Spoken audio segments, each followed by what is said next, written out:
This video is for anybody in a domestic violence relationship who is thinking about leaving. This black eye that I have right here, I did it to myself. I ran into a wall, but I have been in a domestic violence relationship before, and I just wanted to share a little bit more of my story. People that have never lived it will not understand. They're like, well, why don't you just leave? They don't get that it's a whole process. It isn't one decision. It is hundreds of quiet decisions that you've been making over a long period of time. Also, the people that have never lived it will think that the abuse is the worst part. No. When the abuser realizes that they are losing control, that is when they become a version of unpredictable that you will not see coming. I am so glad that I did not do this by myself. I didn't realize that the day I left, if somebody else wasn't there, I would have died. Somebody had to save my life. 77% of domestic violence related homicides occur upon separation, and there is a 75% increase of violence upon separation for at least 2 years. 2 days before I was gonna leave, I didn't announce it to him. I didn't show any signs of leaving. I had called the police and I was like, hey, I am in a domestic violence situation. He has a history of being violent and I'm leaving on Sunday. Can somebody come be with me? And he said, well, I mean, ma'am, we can only come for like 5-10 minutes, but we can't be there while you pack up your house.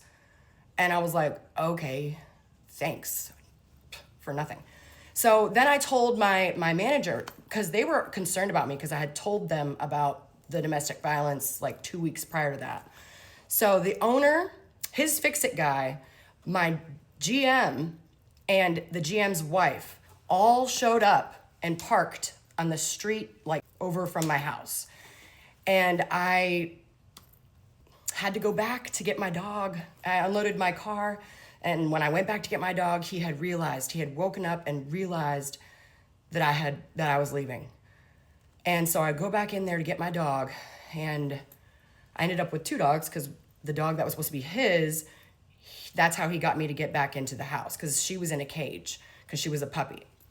So I go get her. He attacked me. I had my general manager on speakerphone, and he is a big guy. He could be a linebacker, just big boned, just like 6'1", like maybe 340 pounds or something, just huge dude, okay? He barreled through, because I saw the light in my ex-husband's eyes leave. There was nothing. It went black. It was crazy. I was like, oh my gosh, I'm gonna die. I'm gonna die. And I was just like, ah. My general manager had to run across a whole 2 acres of land to get to my house from the car where they were. He Supermaned his ass off of me, and I was just gasping for air, just crawling away. My puppy is just crying and screaming. My phone went flying. It was and then he got held down by my GM, and then that's when they called the cops. The cops arrested him. He has an assault on a female charge. It should have been assault by strangulation. It should have been a felony charge. The reason that it wasn't is because of the way that I worded the police report. You had to have understood what I just went through. I didn't say he was strangling me to death. I said his hands were around my neck. It was the scariest day of my entire life. Do not try to be brave and do this by yourself.